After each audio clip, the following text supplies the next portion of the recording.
Well, looks like it's time to do the wheel bearing on this 2001 LeSabre. I've already done the ball joint, but I didn't film it because I just didn't feel like it.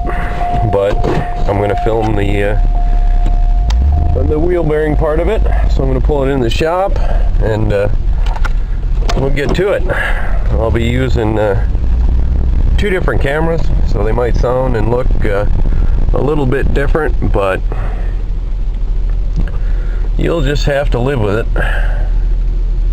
Alright, that's probably good enough. Let's get out and get to work. Alright, now I've got the car in the garage, and the first thing I'm going to do before I even jack it up is try to break this here nut loose.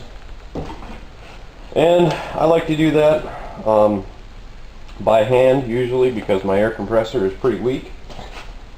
And it doesn't usually like to break stuff like this off, but I'm going to throw that on there and hop on a little bit and see if I can't get the break. There we go. And if I couldn't have got it to break, I do have a 6-foot cheater pipe. There we go. Now it's loose enough. I can go ahead and use my impact on it.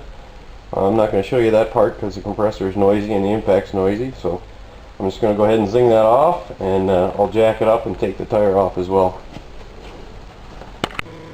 Alright, I've got the car jacked up and I've got the wheel off. I've got the nut off the front here, and I've got you aimed at the back, and I'm going to go ahead and take the caliper off. Now, you could probably go ahead and take these two bolts out and take the whole caliper and bracket all at the same time, but that's just kind of a pain for me, and it's easier for me to take the caliper off, get the caliper itself out of the way, and then go ahead and take this bracket off. So that's what I'm going to do.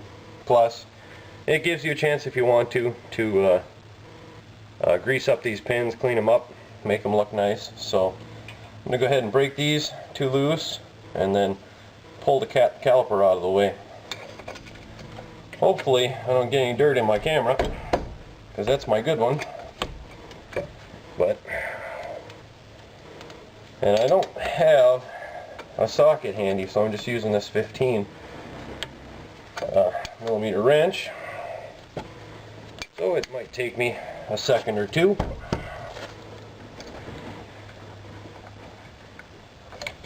Alright, pull these pins out, and then you can grease these up if you feel like it. Might as well while you're in here.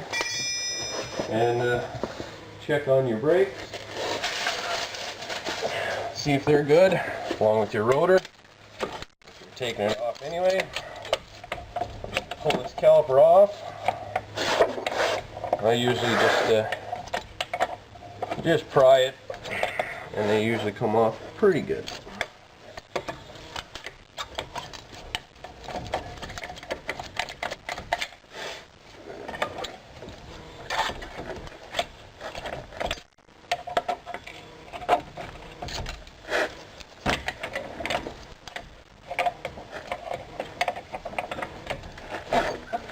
Yeah, usually.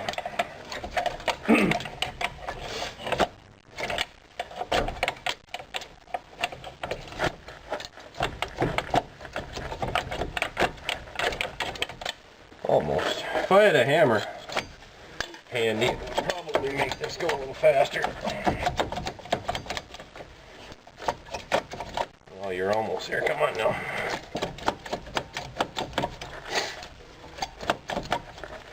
A little bit tired today, because I worked the last two. Alright, there we go. I got that off. So now I'm going to take some wire and wire it up on the strut tower, and then I'm going to go ahead and take these two bolts out. Hopefully you're aimed in the right direction, and take the brakes out, and we'll go from there.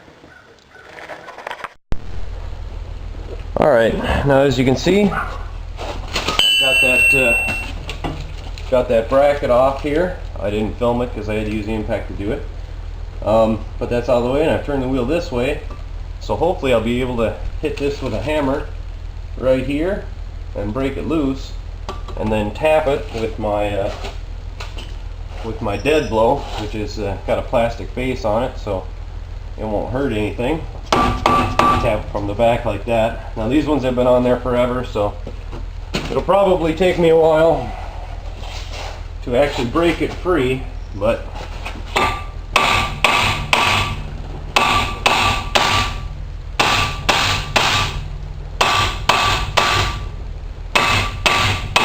now if you're doing this and you're saving the wheel bearing or the studs, be very, very careful you don't hit them, because if you do, you'll have to replace the stud. And also, don't hit that part with a hammer.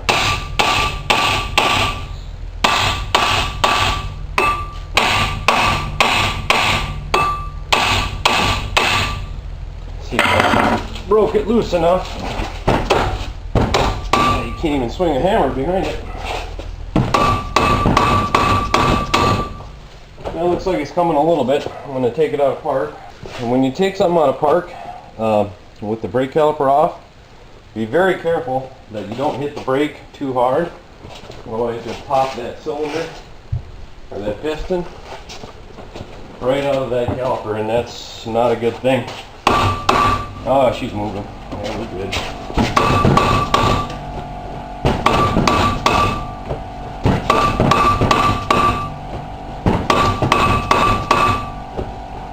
Not much room to swing over here. That's alright. Bitch, come on.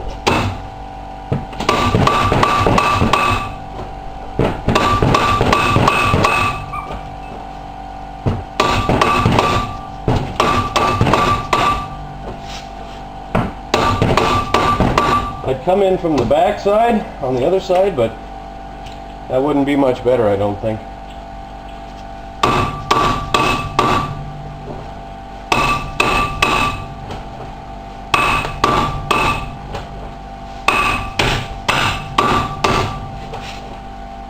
Chewing up my poor hammer.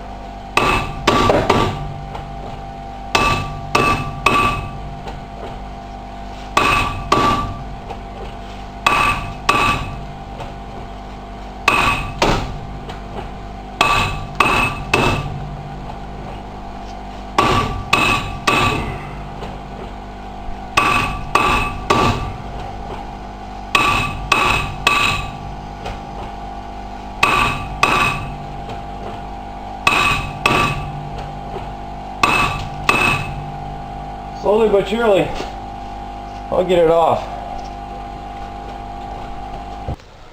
Ah, I wore out all the protective plastic on my hammer.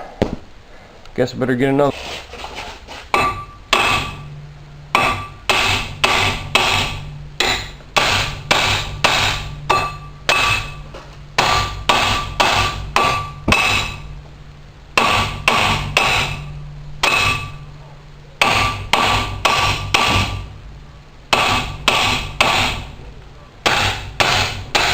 There we go. Let's try it again. I had to downsize my hammer, but at least it's a little bit protective.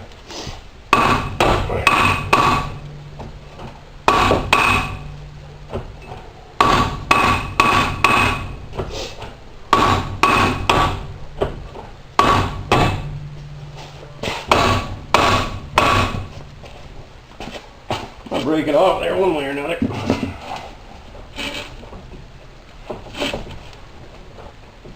That fucking thing is on there.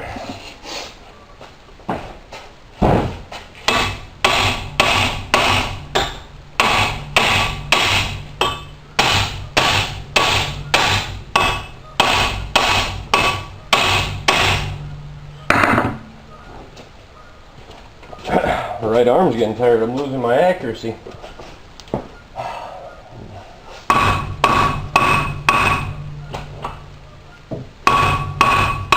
There we go.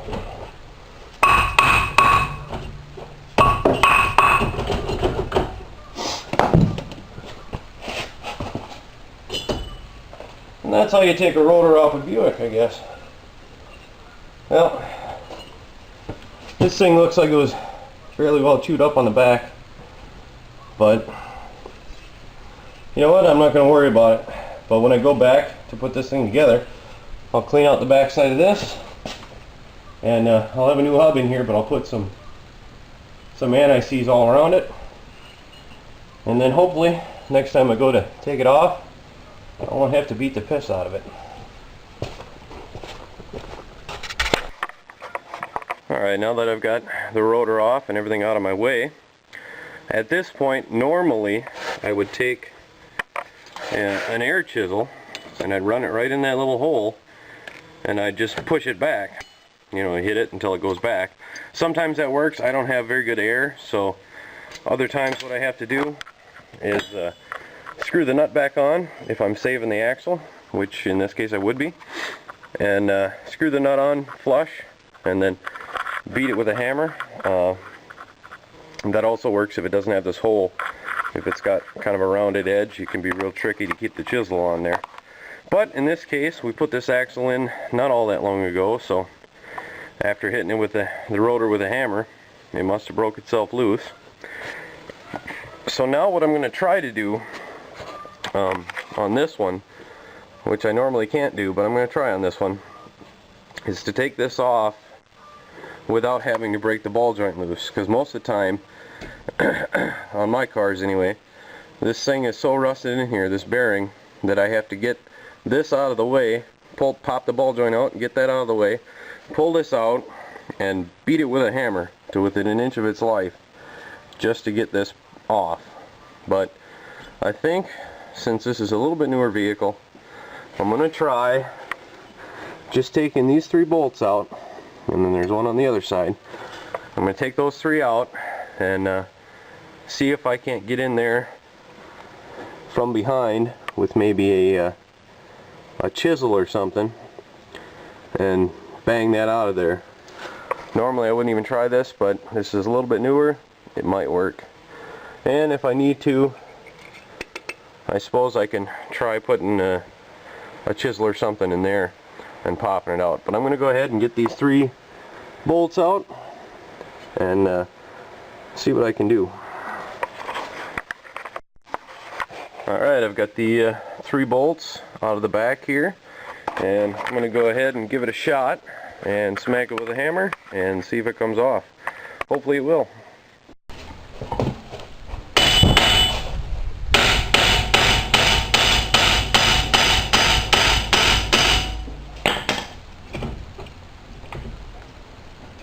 Well, there it is. Now there's a clip back here behind it that I've got to get off. It's just a little plastic tab. I'll show you what it looks like on the new one. But in the interest of time, I'm just going to take it off right now and show you it later. There we go. Now I've got to unplug the clip.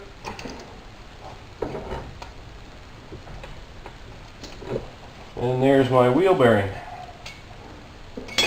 Not bad. That actually came out a lot easier than I thought it would. But there's definitely some roughness and some play in it. So, all right, let's go get the new one. All right, well here's the new bearing. It comes with this little plastic thing you got to take out, and this is the little clip that I undid on this metal piece here. And basically how it works is it slides up in there. It's just a little plastic thing and then clips in. So what you got to do when you go to take it off is go ahead and take a pair of pliers and squeeze those 2 in and then push it through and it'll pop out. That's how you get the old one out. And then of course you've just got a regular standard clip back here you pull out. So now I'm going to go ahead and set up the camera so you can see something, and we'll shove her back in. I'll probably come back and clean that out a little bit, just clean it up, and then we'll throw it back in. Alright, now it's time to put the new wheel bearing in, and it only goes one way. You want to have the wire part up here at the top, because this is where it plugs in. I mean, you could screw it in backwards, you could screw it in this way, but then you wouldn't be able to plug in the ABS. So make sure you have that lined up to where the ABS goes. And then you've got this little bracket here that holds on the ABS, and it sits like that. Now again, with this one, I mean, you could, well, maybe you can't screw it up. Maybe it's idiot proof. Well, nothing's idiot proof. You can screw it up. You could have that on the wrong way. But this is the way it goes, like that. So I'll just set it there, and then I'll grab my bearing. I'll feed the wire through. That where it's got to be. And then I'll turn into a magician here, grow a couple of extra hands, and get everything lined up. Okay, looks like we're engaged. Look at that. Alright, well, that worked out pretty good. Now I can go ahead, come in from the back, and put a couple of bolts in it to hold it. And then I'll tighten them up once everything is lined up where it's got to be. Turn it a little bit.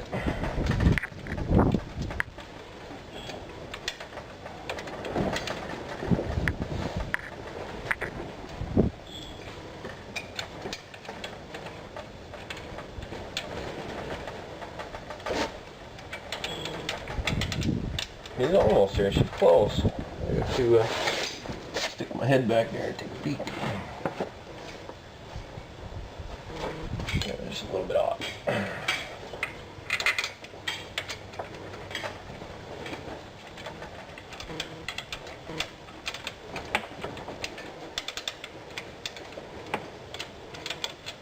Maybe I can get it in the top one. As long as I can get it started, it should be alright.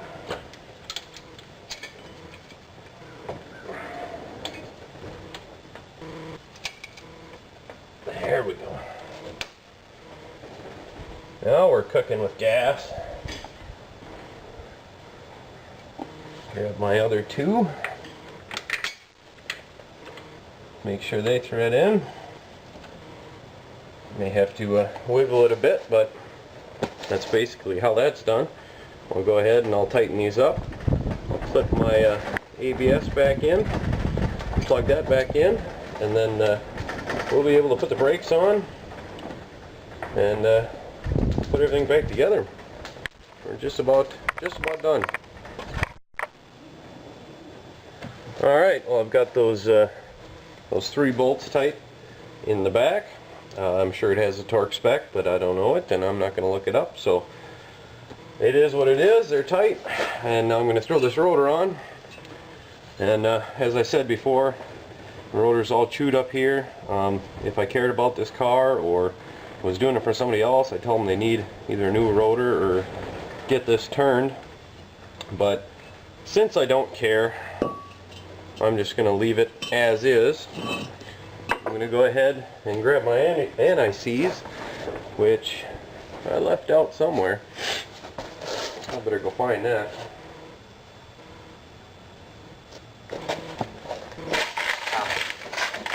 There it is.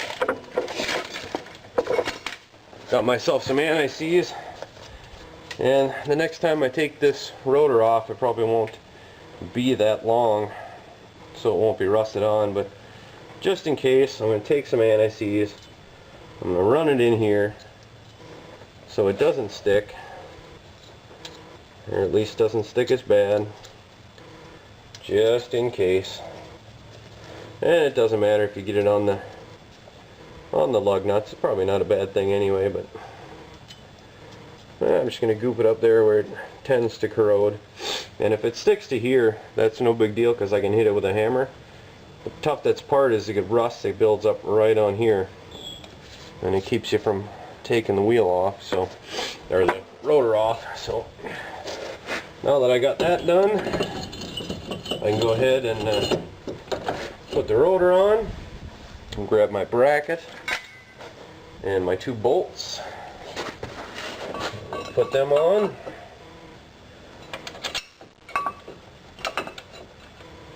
It should go fairly fast if I can find the hole.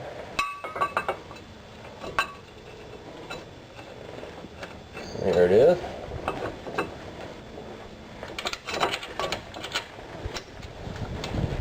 Go ahead and zing those on. Well, alright, I've got the bracket back on, as you can see. Hopefully you can see. I better check. Yeah, you can see that, no problem. I've got the rotor back on, and I've got the bracket back on, and I've taken this old pry bar with a broken handle, and I've put it in there. Anything strong you can use. A screwdriver I would be pretty leery because I have broken them off doing this before, but I'm going to go ahead and shove that in there. And I've gone ahead and I've taken the impact and I've screwed that down, but not all the way. There's still slack in there. You don't want to tighten it up with an impact because you can actually damage your new bearing if you snug it up with an impact. Not so much because you get it too tight, but because it has a hammering effect with the impact, and that can ruin the bearing. I suppose you could get it way too tight too and screw things up, but I'm going to go the rest of the way by hand and just get it kind of snugged up. I'm not going to go home on it, not just yet anyway. I'm going to go get my torque wrench just to be safe, and I'm going to go set it for I believe 150. I will actually look in the book and see what those are supposed to be at, but I'm going to snug it up with the torque wrench, and then I can go ahead and put the brakes back on and it'll be good to go. Alright, well, I just looked up the spec and it's 118 foot-pounds. I think I said 150, but I meant to say 115. But the spec is 118. It's been a long day. My mind is going. That's alright, we'll see if we can get it. Oh, we already got it. Well, I'm going to back it off there just to make sure I got it, because sometimes if you tighten it up first and then takes a little bit more torque to break it loose. So I'm just going to break it loose like that, and we're going to get the 118 with the torque wrench. I probably would have been fine, but you want the torque wrench moving when you're torquing stuff down. You don't want to just you know, stop and then start again, otherwise you won't get it right. So I've got it at 118, so I'm just going to go until it clicks. There we go. That's 118. So now that I got that done, I can go ahead and throw the brakes back in. Now normally this would be a good time to clean these up and lubricate everything, but like I said before, I don't really care about this car, so I'm just going to throw it back in the way it is and call it good. Because as long as this thing doesn't start dropping parts on the freeway, I'm a happy camper.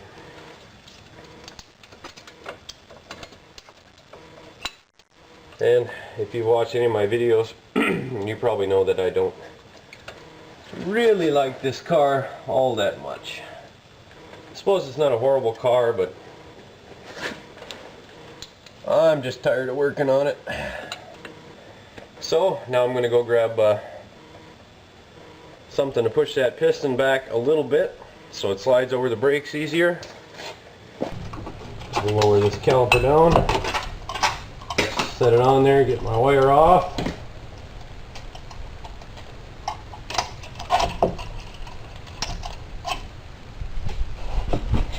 And normally you lubricate these pins as well, but I'm not going to do that because they seem to be working fine, and I'm all for not working any harder than I have to when I'm working for free. So Snug these bad boys up. With my 15. And that's pretty much it. I'll throw the wheel back on, and when I get in it, I will pump the brakes. Always do that if you push that piston back.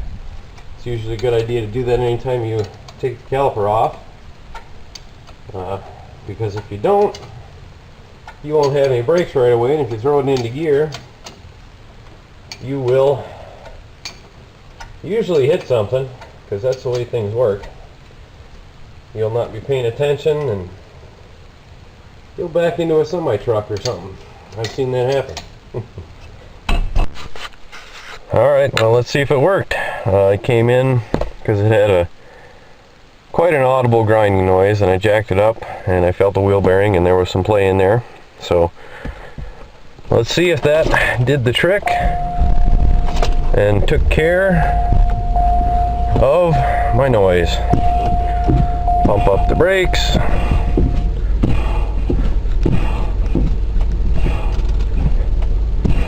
Alright, now I got brakes now.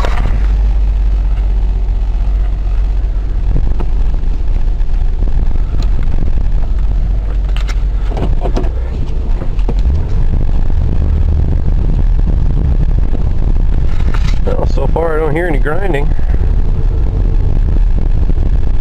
You would have heard it by now, because it was grinding pretty good.